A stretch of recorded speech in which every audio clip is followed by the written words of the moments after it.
Channel. അപ്പോൾ ഇന്ന് ഞാൻ വന്നേക്കുന്നത് നല്ല ടേസ്റ്റി ആയിട്ടുള്ളൊരു അച്ചാറിൻ്റെ റെസിപ്പിയുമായിട്ടാണ്. നമ്മുടെ ഡേറ്റ്സ് വെച്ചുള്ള ഒരു അച്ചാർ. നമുക്ക് ചോറിൻ്റെ കൂടെയും ബിരിയാണിയുടെ ഒക്കെ കൂടെ കഴിക്കാൻ പറ്റിയ നല്ലൊരു അച്ചാറാണ്. അപ്പോൾ ഇതെങ്ങനെ ഉണ്ടാക്കുന്നത് നോക്കിയാലോ. അപ്പോൾ നമുക്ക് നമ്മുടെ ഈന്തപ്പഴം അച്ചാർ എങ്ങനെ ഉണ്ടാക്കുന്നത് നോക്കാം.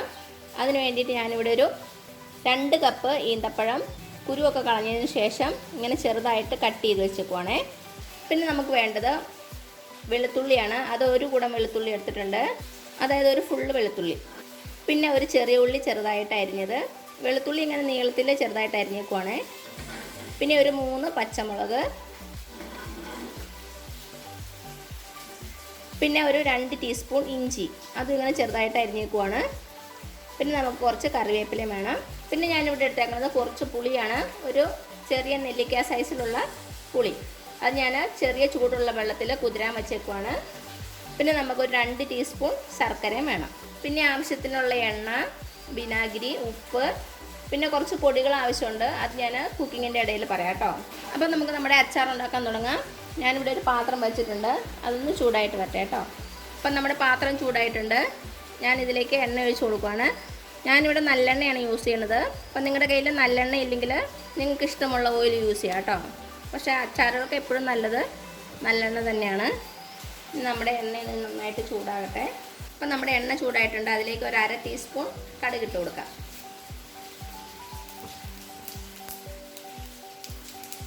കടുക് പൊട്ടി വന്നിട്ടുണ്ട്. ഇതിലേക്ക് നമ്മൾ ചെറുതായിട്ട് അരിഞ്ഞു വെച്ച ഒരു ചെറിയ ഉള്ളി, പച്ചമുളക്, വെളുത്തുള്ളി,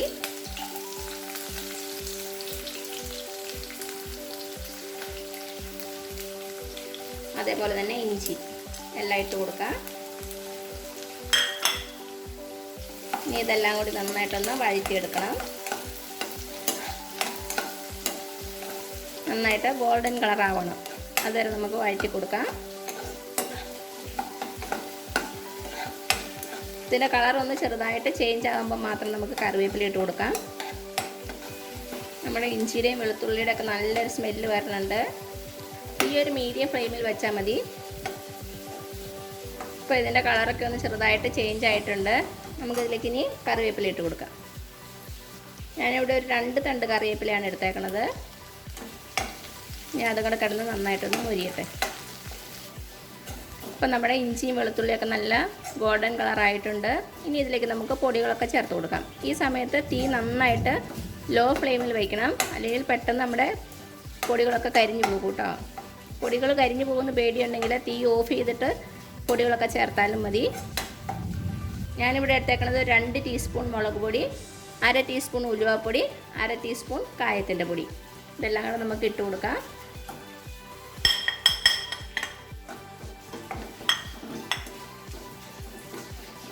തീ നന്നായിട്ട് ലോ ഫ്ലെയിമിൽ തന്നെ വയ്ക്കണം. അപ്പം നമ്മുടെ മുളക് പൊടിയുടെ പച്ചമുളകൊക്കെ ഒന്ന് മാറിയിട്ടുണ്ട്. ഇനി ഇതിലേക്ക് നമുക്ക് നമ്മുടെ അച്ചാറിന് ആവശ്യമായിട്ടുള്ള ഉപ്പ് ചേർത്ത് കൊടുക്കാം.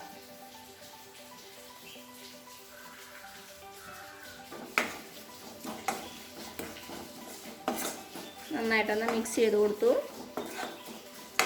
ഇനി ഇതിലേക്ക് നമുക്ക് നമ്മുടെ ഡേറ്റ്സ് ഇട്ട് കൊടുക്കാം.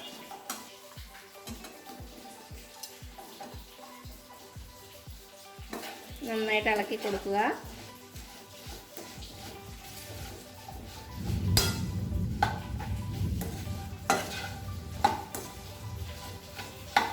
നമ്മുടെ ഡേറ്റ്സ് ഒന്ന് സോഫ്റ്റ് ആയിട്ട് വരുന്ന വരെ ഒന്ന് ഇളക്കി കൊടുക്കുക.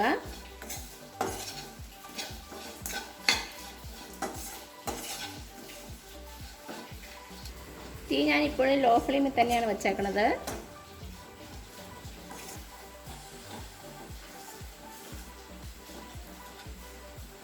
ഇപ്പം എന്താ നമ്മുടെ ഡേറ്റ്സൊക്കെ ഒന്ന് ചെറുതായിട്ട് സോഫ്റ്റായിട്ട് വരാൻ തുടങ്ങിയിട്ടുണ്ട്. നമ്മൾ സ്പൂൺ വെച്ച് ചെറുതായിട്ടൊന്ന് പ്രസ് ചെയ്താൽ നമുക്ക് മനസ്സിലാകും.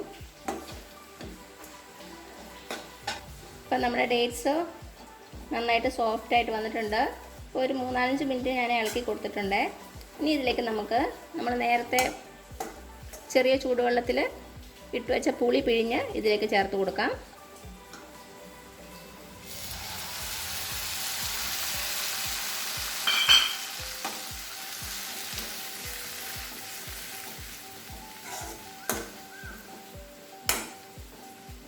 നന്നായിട്ട് മിക്സ് ചെയ്ത് കൊടുക്കുക. ഇനി ലോ ഫ്ലെയിമിൽ തന്നെ നമുക്കിത് നന്നായിട്ട് സോഫ്റ്റായിട്ട് നല്ല മഷി പോലെ ആകുന്നവരെ ഇളക്കി കൊടുക്കാം.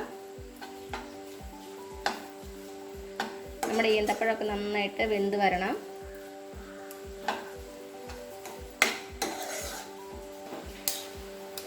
സ്പൂണിലൊക്കെ ഒട്ടിപ്പിടിച്ചത് നമുക്കതിലേക്ക് തന്നെ ഇട്ട് കൊടുക്കാം. ഇപ്പം നമ്മുടെ ഡേറ്റ്സൊക്കെ നന്നായിട്ട് വെന്ത് നല്ല മഷി പോലെ വന്നിട്ടുണ്ട് കണ്ടോ. ഇനി ഇതിലേക്ക് നമുക്ക് നമ്മുടെ ശർക്കര ചേർത്ത് കൊടുക്കാം. 2 ടീസ്പൂൺ ശർക്കര ചെറുതായിട്ട് ഗ്രേറ്റ് ചെയ്തത്.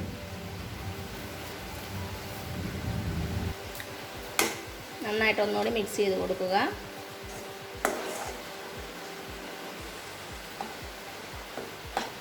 ഇത് നമുക്ക് ബിരിയാണിയുടെ കൂടെയൊക്കെ നല്ല ബെസ്റ്റ് കോമ്പിനേഷനാണ്. ബിരിയാണിയുടെ കൂടെ മാത്രമല്ല കേട്ടോ, നമ്മൾ സാധാരണ ചോറിൻ്റെ കൂടെയും കഴിക്കാൻ നല്ല ടേസ്റ്റിയാണ്. അപ്പം നമ്മുടെ ശർക്കരയൊക്കെ നന്നായിട്ട് മെൽറ്റായി നമ്മുടെ ഡേറ്റ്സിൻ്റെ കൂടെ യോജിച്ച് വന്നിട്ടുണ്ട്. ഇനി ഇതിലേക്ക് നമുക്ക് വിനാഗിരി ചേർത്ത് കൊടുക്കാം. ഒരു 1/4 കപ്പ് വിനാഗിരി മാത്രം ചേർത്താൽ മതി.